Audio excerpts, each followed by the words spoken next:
नमस्कार साथियों, जय हिंद जय भारत में कुश बैरागी आप सभी का वेलकम करता हूं हमारे online platform current affairs updated पर। साथियों, इंडियन इकोनॉमी की सीरीज में लेक्चर नंबर 10 तक हम लोगों ने नॉमिनल जीडीपी और रियल जीडीपी के डिफरेंस को समझ लिया था। चलिए आज हम एक नए कॉन्सेप्ट के बारे में बात करने वाले हैं हमारे लेक्चर नंबर 11 के अंदर, जिसका नाम है जीडीपी डिफ्लेटर, जिसको हिंदी में हम कह रहे होंगे जीडीपी अविस्फीति कारक। वास्तव में साथियों, मैंने आपको लास्ट क्लास में बताया कि जब भी हमको देश के अंदर प्रोडक्शन लेवल के बारे में सटीक जानकारी चाहिए होती है तो हम वास्तविक जीडीपी या रियल जीडीपी निकालते हैं। रियल जीडीपी का मतलब है देश के अंदर जीडीपी तब काउंट होगी जब हम किसी वस्तु के बेस ईयर वाले आधार वर्षीय मूल्य को ज्ञात करेंगे और उसी के आधार पर हमारे कैलकुलेशन को आगे बढ़ाएंगे।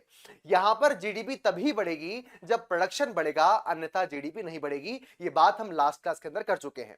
लेकिन साथियों, जब जब हम रियल जीडीपी या रियल नेशनल इनकम निकालते हैं, वास्तविक राष्ट्रीय निकालते हैं, तब एक प्रॉब्लम हमको फेस करनी पड़ती है। प्रॉब्लम क्या है पहले समझिए, फिर मैं सॉल्यूशन आपको बताता हूं और आज के टॉपिक से आपको संबंधित करवाता हूं। वास्तव में रियल जीडीपी निकालने की सबसे बड़ी प्रॉब्लम यह थी, आप सभी को पता चला कि रियल जीडीपी के समय हर एक वस्तु का हमें बेस ईयर का प्राइस पता होना चाहिए।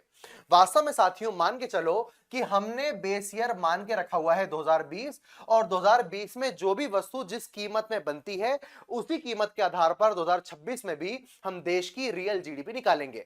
मान के चलो ये पेन अगर 2020 में 10 रुपए का था और 2026 में ये पेन 20 रुपए का है, तो हम 20 रुपए वाले प्राइस को शामिल नहीं करेंगे, हम बेस ईयर वाले प्राइस को शामिल करेंगे। ये बात हम जान रहे हैं। लेकिन मान के चलो अगर 2026 में हम रियल जीडीपी निकालना चाहते हैं और 2026 में यह शानदार टार्जन कार पैदा होती है, ये कार बेस ईयर में नहीं बल्कि 2026 में बनती है, जिसे आप कह सकते हो भैया ये तो एक प्रकार की नई वस्तु है, एक न्यू कमोडिटी या न्यू गुड्स है। यहां पर प्रॉब्लम ये आ रही है कि जो नई वस्तु बनी है उसका हमको 2026 वाला मूल्य प्राप्त होगा। जैसे मान के चलो इस कार को बनाने वाले से हमने पूछा कि भैया तुमने एक कार पैदा करी है 2026 के फाइनेंशियल ईयर में, इसकी कीमत क्या है? तो ये कार का मालिक कहेगा कि भैया ये 1 लाख रुपए की कार में बेचना चाहूंगा, इसका जो मार्केट प्राइस या करंट प्राइस है वो 1 लाख रुपए है। लेकिन आप सभी को पता है साथियों, जब हमको इस साल का एक्चुअल प्राइस या हमें real data, real national income, real GDP निकालना है, तो हमें इस साल के प्राइस के माध्यम से नहीं, हमें तो बेस ईयर के प्राइस से किसी वस्तु काउंट करना है। अब हमने इस व्यक्ति से पूछा कि भैया हमें 2026 वाला मूल्य नहीं, हमें तो बेस ईयर वाला प्राइस बताओ, क्योंकि हम तो रियल नेशनल इनकम निकालना चाहते हैं। अब इसको क्या समझ में आएगा, क्या नॉमिनल होता है, क्या रियल होता है? वो बोलेगा फालतू बात मत करो मुझसे, मुझे तो इस साल, जो इस साल मैंने वस्तु बनाई है, टार्जन वंडर कार बनाई है, इसकी मुझे 1 लाख कीमत पता है, मुझे बेस ईयर से कोई लेना देना नहीं है। अब साथियों, एनएसओ के सामने चुनौती यह है, अगर वो कार के 1 लाख के मूल्य को शामिल कर लेगा तो ये तो करंट प्राइस है, बेस ईयर वाला प्राइस नहीं है। अगर हमको रियल नेशनल इनकम निकालना है तो हमारे पास बेस ईयर का प्राइस अवेलेबल नहीं है। तो पॉइंट समझना, आज के डिस्कशन का सबसे बड़ा क्वेश्चन कि नई कमोडिटी जो प्रोड्यूस की जा रही है हर नए साल में, उन्हें वार्षिक राष्ट्रीय आय में कैसे काउंट किया जाए, क्योंकि हमको उसका आधार वर्षीय मूल्य पता ही नहीं है। यह सबसे बड़ी समस्या आपके, मेरे और इकोनॉमिस्ट के सामने आई। तभी देश के अंदर एक नया फॉर्मूला, एक नया ढांचा, नया कॉन्सेप्ट सामने आता है। उसी ढांचे का नाम है, उसी कॉन्सेप्ट का नाम है जीडीपी डिफ्लेटर। वास्तव में नई कमोडिटी को रियल नेशनल इनकम में शामिल करने के लिए जो प्रॉब्लम हो रही है उसको सॉल्व करने के लिए जीएनपी जीडीपी अविस्फीति कारक नामक कॉन्सेप्ट को अपनाया गया। लेकिन ये कॉन्सेप्ट है क्या, इसको समझने के पहले आपको दो शब्दों को समझना पड़ेगा। एक कॉन्सेप्ट का, एक शब्द का नाम है इन्फ्लेशन, जिसे हम कह रहे हैं मुद्रा की स्फीति। दूसरा है डिफ्लेशन, जिसे हम कहते हैं मुद्रा की अभिस्फीति। बड़ी सिंपल सी बात है, मुद्रा स्फीति को आप आमतौर पर महंगाई के रूप में जानते हो। जब कोई वस्तु महंगी हो जाए, टमाटर महंगे हो जाए, कपड़े महंगे हो जाए, गाड़ियां महंगी हो जाए, सोना चांदी च्यवनप्राश महंगा हो जाए, तो वो महंगाई इकोनॉमिक टर्म में मुद्रास्फीति या इन्फ्लेशन कहलाता है। यानी किसी वस्तु की कीमत का बढ़ जाना इन्फ्लेशन है। उसी प्रकार इसका जस्ट अपोजिट कर दो, किसी वस्तु की कीमत का कम हो जाना, किसी वस्तु का सस्ता हो जाना डिफ्लेशन है। स्फीति मतलब बढ़ना, इन्फ्लेशन मतलब बढ़ना, डिफ्लेशन मतलब कम होना। जब ये टमाटर आपको 2 रुपए 4 रुपए किलो मिलेंगे, मतलब टमाटर सस्ते हो चुके हैं, रस्ते का माल सस्ते में, डिफ्लेशन आपको देखने मिल रहा है। तो इन्फ्लेशन डिफ्लेशन दो टर्म्स हैं। जब भी हम किसी वस्तु को सस्ता करते हैं, सस्ता करना डिफ्लेट कहलाता है, अवस्फीति कहलाता है। और यहीं से एक नए कॉन्सेप्ट का जन्म होता है जिसका नाम है जीडीपी का डिफ्लेटर, जीडीपी का अवस्फीति कारक। अब मामला क्या है, ये कॉन्सेप्ट क्या है और क्या सोल्यूशन ये दे रहा है, थोड़ा सा अपन ध्यान से देखते हैं। सोल्यूशन ये है कि जीडीपी डिफ्लेटर के माध्यम से हम एक रिलेशन ज्ञात करते हैं। सर ये रिलेशन क्या है? मान के चलो यहां पर आपको देखने मिल रहा है बेस ईयर 2020 और यहां पर आपको देखने मिल रहा है वर्तमान वर्ष 2026। टार्जन दी वंडर कार बन रही है 2026 में, बेस ईयर में वो अवेलेबल नहीं है। हमने दिमाग लगाया कि भैया ऐसी तो कोई वस्तु होगी ना जो बेस ईयर में भी मौजूद थी और वो 2026 में भी मौजूद है। लेट्स से ये जो पेन या मार्कर देखने मिल रहा है, इसकी कीमत 2020 में 10 रुपए थी, ये पेन तब भी था और आज भी है। तो दिमाग लगाया इकोनॉमिस्ट ने जीडीपी डिफ्लेटर फॉर्मूले के माध्यम से कि ना केवल मार्कर बल्कि कई सारी ऐसी वस्तु जो दोनों सालों में अवेलेबल है, क्या 2020 से उन वस्तुओं की कीमत में, उन गुड्स के प्राइस में कुछ हाइक हुआ है? जैसे अगर ये पेन 10 रुपए का था 2020 में, तो क्या 2026 में ये पेन 12 रुपए का हो चुका है? तो आंसर मिलता है हाँ। मतलब हो सकता है किसी वस्तु जो प्रोड्यूस हो रही 2020 में यानी बेस ईयर में, अगर 6 साल के बाद उसका प्रोडक्शन हो तो लगभग 20% उसके प्राइस में हाइक हो जाता है। वो वस्तु 20% महंगी हो जाती है। जैसे 10 का पेन 12 का हो गया, 100 की चॉकलेट 120 की हो गई, 1000 की चीज 1200 की हो गई।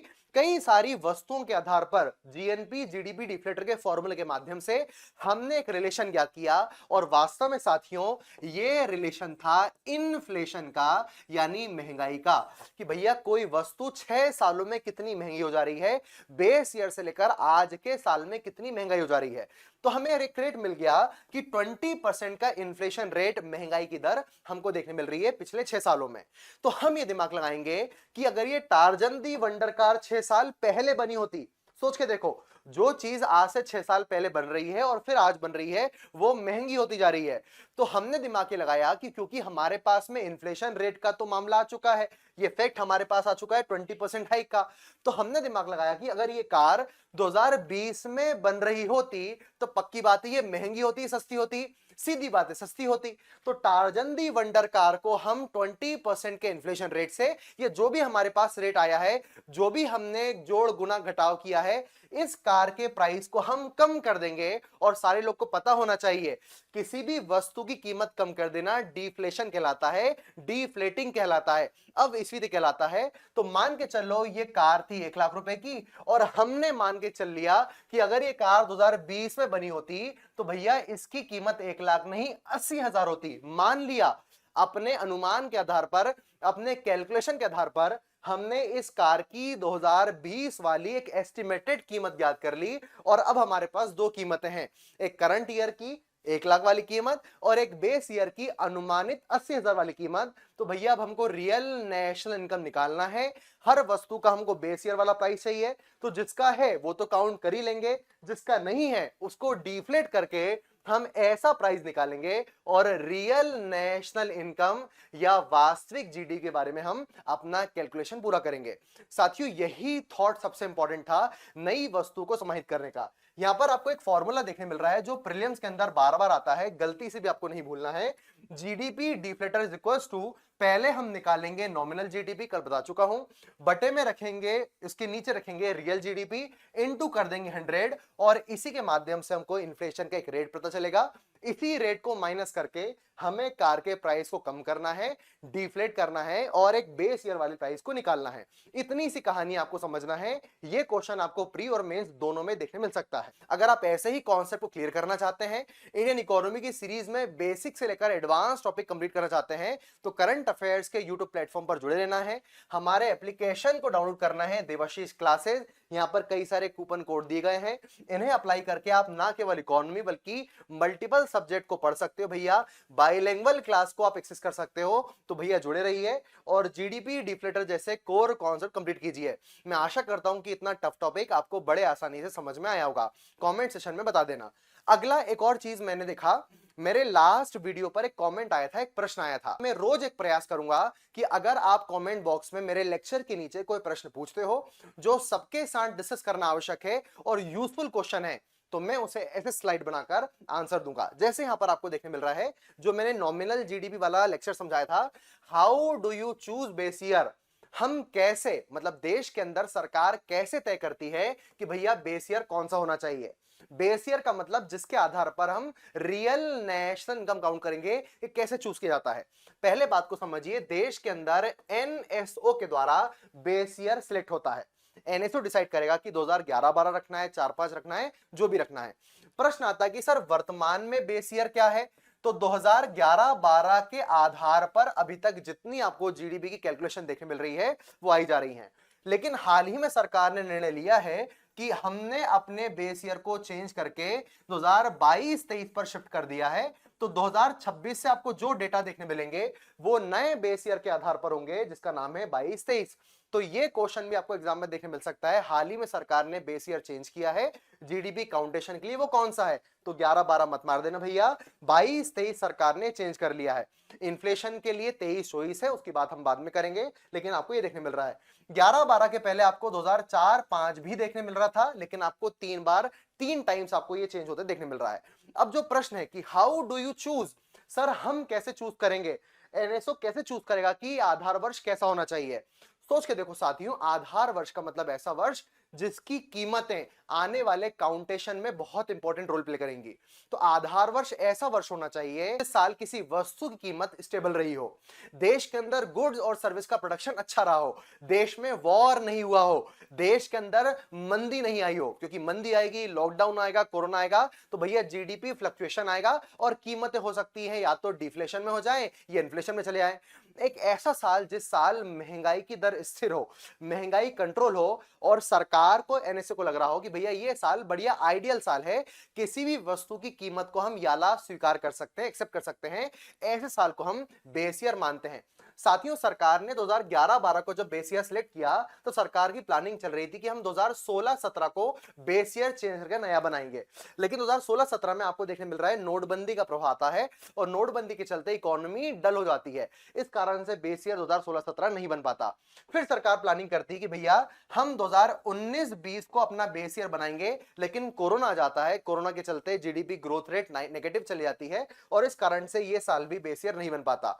23-24 या 22-23 के अंदर इंडियन इकोनॉमी ग्रोथ ठीक थी, इसलिए इन्फ्लेशन के लिए 23-24 और जीडीपी के लिए हमने 22-23 का डेटा लाए हैं और उसी के आधार पर, बेस ईयर के आधार पर हम अपना कैलकुलेशन कर रहे हैं। तो आई होप आपको आंसर मिला हो कि कैसे सरकार या एनएसओ अपने बेस ईयर को चुनती है, स्टेबल साल होना चाहिए अपनी कीमतों के लिए। साथियों, और सारी चीजें यहां पर आपको हमारे जो एप्लीकेशन है जिसका नाम है देवाशीष क्लासेस, एक कॉम्बो ऑफर दिया जा रहा है।